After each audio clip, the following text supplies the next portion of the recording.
He's very shy. He's very, very shy. So, Mr. Degraw, we're gonna have people with questions, and then you can answer them. Perfect. You can use one of those microphones if you want. I want to use one of these microphones. Yeah. That's Gavin Degraw, ladies and gentlemen. Who has a question for Gavin Degraw? Anybody have a question? Anybody have a question? Yes, I am the President of the United States of America. Hello. You're sexy. I wear this sexy arm brace today for you. I might take this off later at some point. Are you in that till the end of June still? Did the doc move it up at all for you? No, I heard this is what happened. I'm going to tell you a story anyway while I'm wearing this ridiculous thing. Because it matches with my shirt. Thank you. No, I'm wearing it because I went to the gym and I did some exercises that seemed really easy. So I did like 1,000 of them. And it didn't hurt me until I was on a flight home to New York from Los Angeles. And then I couldn't feel my elbow anymore. And God was telling me not to work out ever again. That when he talks, I listen. Because the rapture almost happened the other day. Just kidding. Does anybody else have any other questions? Quick question. Do you know if you're going to headline a tour yet? Yeah, I'll probably headline sometime towards the end of the year. But first we're doing a tour, summer tour with Maroon 5 and Trank.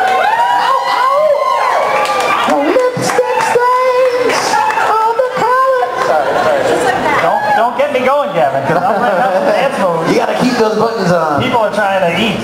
Anybody else with a question for Gavin Degraw? How old are you? How old are you, Gavin Degraw? Old enough to be your daddy. He was double promoted. Anybody else have any other questions? By the way, I am a lot taller than I look. Just so you know.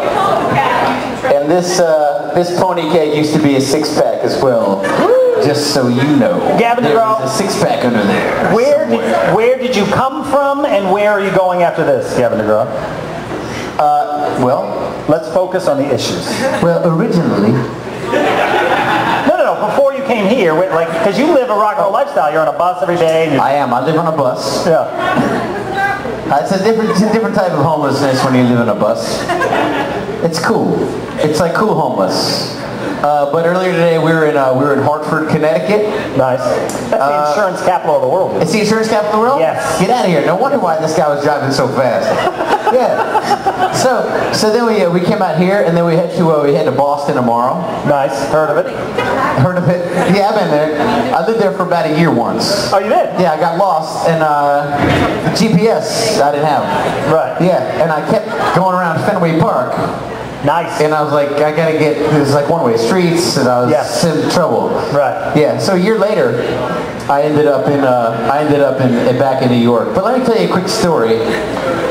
One time I was in college, and my aunt said she'd give me a ride home for the holidays. And on the way home, she had to stop at her friend's house. So we stopped at the friend's house, and I walked in. I was like, oh, goody, food. And I went up to the buffet table and they said, oh, you can't eat yet. We have to eat afterwards. And I said, afterwards, after what? And she said, well, this is my friend's house and they're having a ceremony. And I said, well, what ceremony might that be? And then this guy walked up and they brought out a baby. A bris. It was a bris. Woo! My aunt made me go to her friend's house to watch a bris. That's bad. That was 15 years ago. And I'm still upset.